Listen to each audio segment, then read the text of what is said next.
बिस्मिल्लाहिर्रहमानिर्रहीम। अस्सलाम वालेकुम माय डियर स्टूडेंट। आज का जो हमारा टॉपिक है वो है किसके बारे में? माइटोकॉन्ड्रिया के बारे में। माइटोकॉन्ड्रिया क्या है, इसका फंक्शन क्या है, इसका स्ट्रक्चर क्या है, शेप किस तरह है।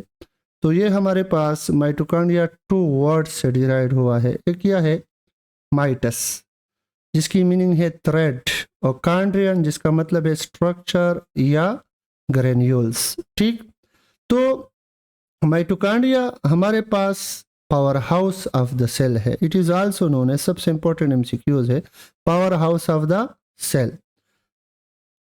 Energy mill of cell. क्यों एनर्जी मिल ऑफ सेल कहते हैं इसको? क्योंकि यहाँ पे एटीपी सिंथेसिस होती है, यहाँ पे सेलुलर रिस्पायरेशन होता है, इस वजह से एनर्जी मिल ऑफ सेल भी इसको कहा जाता है। ठीक है, और फीला एंड बायोप्लास्ट इसके अदर नेम है। पीला नाम इसको अगर एमसीक्यूज में दिया जाए, किसने दिया था? फ्लेमिंग ने। किसने दिया था? फ्लेमिंग, साइंटिस्ट है वाल्टर फ्लेमिंग।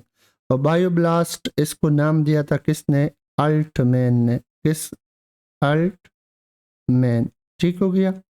अब अगर हम इसका स्ट्रक्चर देखें तो इसके स्ट्रक्चर में थोड़ा सा इसको मैं डिस्कस कर दो। इसका स्ट्रक्चर, ये हमारे पास माइटोकॉन्ड्रिया का ये रीजन, ये देखे, ये आउटर मेम्ब्रेन है। माइटोकॉन्ड्रिया डबल मेम्ब्रेनस ऑर्गेनेल है। क्या है?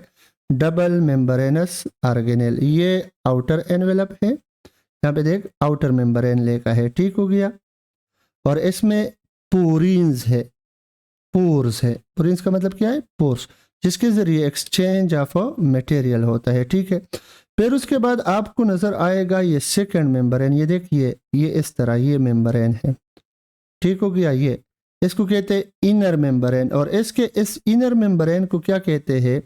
ये कहलाता है क्या? क्रिस्टा या क्रिस्टी। ठीक है, जो इनफोल्डेड हुए हैं इनवर्ट।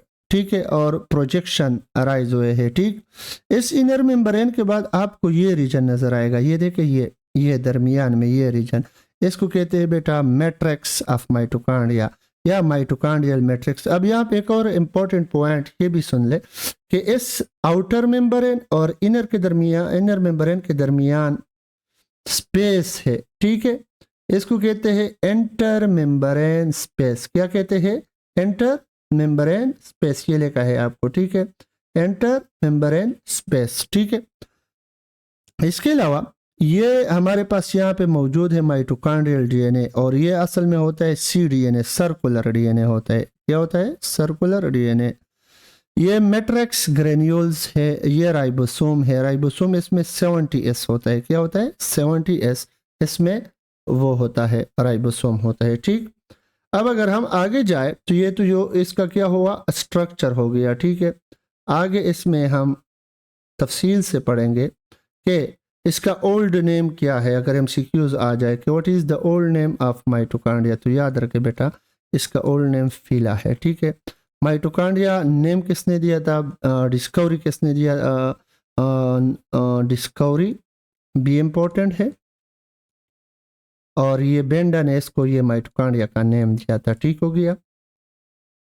डिस्कवरी इसकी खुली करने की है। ठीक है, याद रखें डिस्कवरी पे अगर एमसीक्यूज, ये जनरल मालूमात होते हैं, ये आपको आने चाहिए सारे। ठीक है, कोलिकर। ठीक है, सार्कोसोम्स भी इसको कहते हैं। ठीक है, सार्कोसोम्स ऑर्गेनेली ऑफ सिम्बायोटिक ऑरिजिन, ये सबसे इंपॉर्टेंट, एंडोसिम्बायोटिक ऑरिजिन। आप लोगों ने सेकेंड ईयर में इवोल्यूशन में पढ़ा है कि किस तरह दो बैक्टीरिया, एक स्मॉल बैक्टीरिया एक लार्ज बैक्टीरिया, या ये में चला गया, सिम्बियोटिक रिलेशनशिप स्टार्ट की। ठीक है, फिर इस स्मॉल बैक्टीरिया से बाद में क्या बना? माइटोकॉन्ड्रिया बना। इस वजह से कहते हैं कि माइटोकॉन्ड्रिया की कैरेक्टरिस्टिक्स किसके साथ है? प्रोकैरियोट की तरह है, क्योंकि प्रोकैरियोट की तरह इसमें 70S राइबोसोम है और सर्कुलर क्या है? डीएनए है। ये दो खूबियां है इसमें। ठीक है, ये इस वजह से कहते हैं कि प्रोकैरियोट से यूकैरियोट की इवोल्यूशन हुई है। ठीक है, एंडोसिम्बायोटिक थ्योरी। ठीक है, फिर सेल्फ रिप्लिकेटिंग ऑर्गेनेलियस को क्यों कहते हैं बेटा?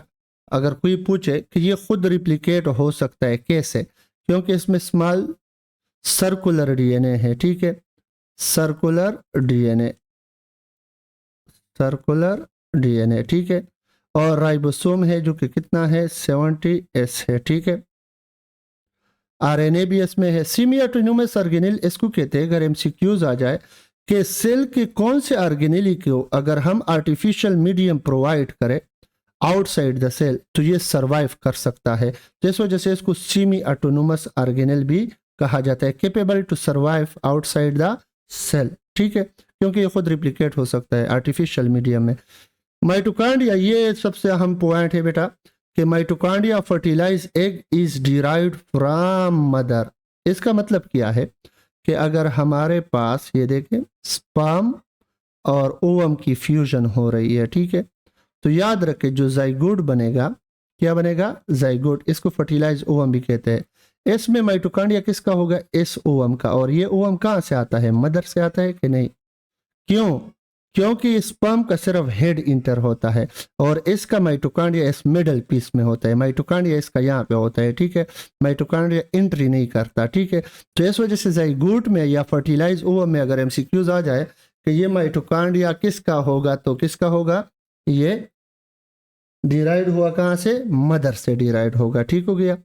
फिर नंबर एंड साइज वेरिएबल है डिपेंडिंग अपॉन फिजियोलॉजिकल एक्टिविटी। बेटा याद रखें कि जो सेल ज्यादा फंक्शन करेगा वहां पे माइटोकॉन्ड्रिया ज्यादा होंगे, ठीक, जो सेल फंक्शन कम करेगा वहां पे माइटोकॉन्ड्रिया कम होंगे, ठीक, फिजियोलॉजिकल एक्टिविटी पे। Some cell have large mitochondria, large number of mitochondria, more often a cell has 100 even 1000 of mitochondria. अब अगर इस पे एमसीक्यूज आ जाए फॉर एग्जांपल कि किस में माइटोकॉन्ड्रिया कौन से सेल में कम होंगे, फॉर एग्जांपल हमारे पास ईयर लोब है या ईयर पीना जो है, जो पीना जिसको हम कहते हैं, इसमें लेस नंबर ऑफ माइटोकॉन्ड्रिया होगा, लेकिन मसल सेल में, लीवर सेल में यहाँ पे बहुत ज्यादा नंबर ऑफ माइटोकॉन्ड्रिया होंगे क्योंकि वो मोर फंक्शनल है, ठीक। शेप रॉड भी हो सकता है, तीन शेप, विजिकल, फिलामेंटस या फिलामेंट की तरह, ठीक है। अब स्ट्रक्चर अगर हम देखें, हमने उधर डिस्कस भी किया कि इसका स्ट्रक्चर किस तरह है, ठीक है, तो हमारे पास स्ट्रक्चर में आउटर मेम्ब्रेन है, परमिएबल है, इनर मेम्ब्रेन भी परमिएबल, लेकिन अगर इन दोनों में से एमसीक्यूज आ जाए तो इनर मेम्ब्रेन लेस परमिएबल है, याद रखें, और आउटर मेम्ब्रेन मोर परमिएबल है, क्या है, मोर परमिएबल, आउटर मेम्ब्रेन क्या है, मोर परमिएबल, याद रखें ये पॉइंट। स्मूथ है ये, और प्रोटीन होते हैं इसमें, जिसको प्रोटीन चैनल्स होते हैं, जिसको हम पोरीन्स भी कहते हैं, क्या कहते हैं, प्रोटीन्स। क्रिस्टी जो इनफोल्डिंग है, अगर हम यहाँ पे सिंपल डायग्राम ड्रा करें माइटोकॉन्ड्रिया का, ये आउटर मेम्ब्रेन है, यहाँ पे स्ट्रक्चर है पोरीन्स, और इनर मेम्ब्रेन ये है, देखे, infold inward and form cristae, देखे ये क्रिस्टी, यहाँ पे भी पूर्स है, प्रोटीन चैनल्स होते हैं, लेकिन इसके बदले ये कम होते हैं। Double membrane lip protein molecule क्या है, प्रोटीन्स चैनल है इसके, ठीक है। कंपार्टमेंट आउटर इनर ठीक है। अब इसमें outer between inner and outer membrane क्या मौजूद है, एंटर मेम्ब्रेन स्पेस, जो अभी हमने पढ़ा कि अगर ये आउटर मेम्ब्रेन है, डायग्राम में मैंने आपको बताया, अगर फिर भी तो दोबारा देखें, इस आउटर और इनर मेम्ब्रेन के दरमियान स्पेस को क्या कहते हैं, इंटर मेम्ब्रेन स्पेस, और फिर उसके बाद ये रीजन नहीं है, ये दरमियान में, इसको कहते हैं माइटोकॉन्ड्रियल मैट्रिक्स, ठीक। डीएनए, आरएनए, राइबोसोम, डीएनए इसमें क्या है, सर्कुलर डीएनए है, जिसको हम लिख सकते हैं सिंपल सी डीएनए, सर्कुलर डीएनए, ठीक है। लेंथ इतना है 5 माइक्रोमीटर टू 30 माइक्रोमीटर। आरएनए सारे मौजूद है, आर मैसेंजर आरएनए, आरएनए और टीआरएनए सारे मौजूद है, ठीक है, मैसेंजर आरएनए, आरएनए और टीआरएनए, ठीक। राइबोसोम 70s, माइटोकॉन्ड्रियल राइबोसोम इसको कहते हैं, स्मॉल साइज होते हैं, ठीक है।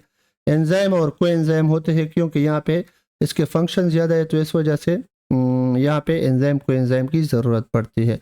Infolding of inner membrane cristae, number of cristae variable है। Stalk particle, F1 particle, F1 F0 particle या F0 F1 पार्टिकल या ऑक्सीसोम, या it is also known as elementary particle. ये क्या है जरा देखें, ये इनर मेम्ब्रेन पे इस तरह स्ट्रक्चर होते हैं, देखें ऐसे स्ट्रक्चर होते हैं, इसको कहते हैं F1 F0 पार्टिकल या एलिमेंट्री पार्टिकल या एक्सिसोम। यहाँ पे बेसिकली इस इनर मेम्ब्रेन के क्रिस्टी पे ये मौजूद होते हैं और यहाँ पे क्या होता है, इलेक्ट्रॉन ट्रांसपोर्ट चेन होता है जिसमें ऑक्सीजन यूज होता है। रिस्पायरेशन का थर्ड पार्ट यहाँ पे होता है, सेलुलर रिस्पायरेशन का, ठीक। Function, energy production, M face, C face, aerobic respiration, Krebs cycle matrix में होता है, माइटोकॉन्ड्रियल मैट्रिक्स में, ईटीसी इलेक्ट्रॉन ट्रांसपोर्ट चेन या रिस्पायरेटरी इलेक्ट्रॉन ट्रांसपोर्ट चेन, या it is also known as oxidative phosphorylation. ये कहाँ पे होता है, Christie of mitochondria. F0 F1 particle भी वहाँ पे मौजूद होता है और प्रोटीन सिंथेसिस यहाँ पे लोकलाइज्ड है। हाँ, ये इंपॉर्टेंट पॉइंट है। देखें, इसमें जहाँ पे ट्रांसक्रिप्शन होता है वहाँ पे ट्रांसलेशन भी होता है। क्यों? फॉर एग्जांपल ये माइटोकॉन्ड्रिया का इनर पोर्शन है मैट्रिक्स से, ठीक है। यहाँ पे क्या है, ये सर्कुलर डीएनए है, इससे मैसेंजर आरएनए बन जाता है और यहीं पे राइबोसोम होता है, यहाँ पे फिर प्रोटीन बनता है। तो इस वजह से लोकलाइज लिखा है। अगर यूकैरियोटिक सेल को देखें तो उसमें न्यूक्लियस में ट्रांसक्रिप्शन होती है और फिर साइटोप्लाज्म में क्या होता है, ट्रांसलेशन होता है। यहाँ पे जहाँ पे ट्रांसक्रिप्शन होता है वहीं पे ट्रांसलेशन भी होता है, इस वजह से इसमें लोकलाइज प्रोटीन सिंथेसिस होता है। इसके अलावा फैटी एसिड मेटाबॉलिज्म एक अहम फिनोमेना है जिसकी वजह से एटीपी प्रोडक्शन होती है, ठीक है। ये वो भी यहाँ पे होता है। साथ में acetyl coenzyme A production, acetyl coenzyme A production को एक और नाम भी देते हैं जिसको हम क्या कहते हैं बेटा, याद रखें, linked reaction. Pyruvic acid oxidation, linked reaction, PAO भी कहते हैं इसको, पायरुविक एसिड ऑक्सीडेशन रिएक्शन, ठीक है। अंडरस्टैंड। तो ये हमारे पास क्या हुआ, माइटोकॉन्ड्रिया के बारे में मालूमात। ये भी हमने कहा कि एटीपी सिंथेसिस यहाँ पे होती है, सेलुलर रिस्पायरेशन के बहुत से फिनोमेना यहाँ पे होती है, जिस तरह क्रेब्स साइकिल, लिंक्ड रिएक्शन और साथ में रिस्पायरेटरी इलेक्ट्रॉन ट्रांसपोर्ट चेन। ये अहम पॉइंट्स है, ये आप लोगों ने जहन में रखने हैं। ओके बेटा, थैंक यू वेरी मच, अल्लाह हाफ़िज़।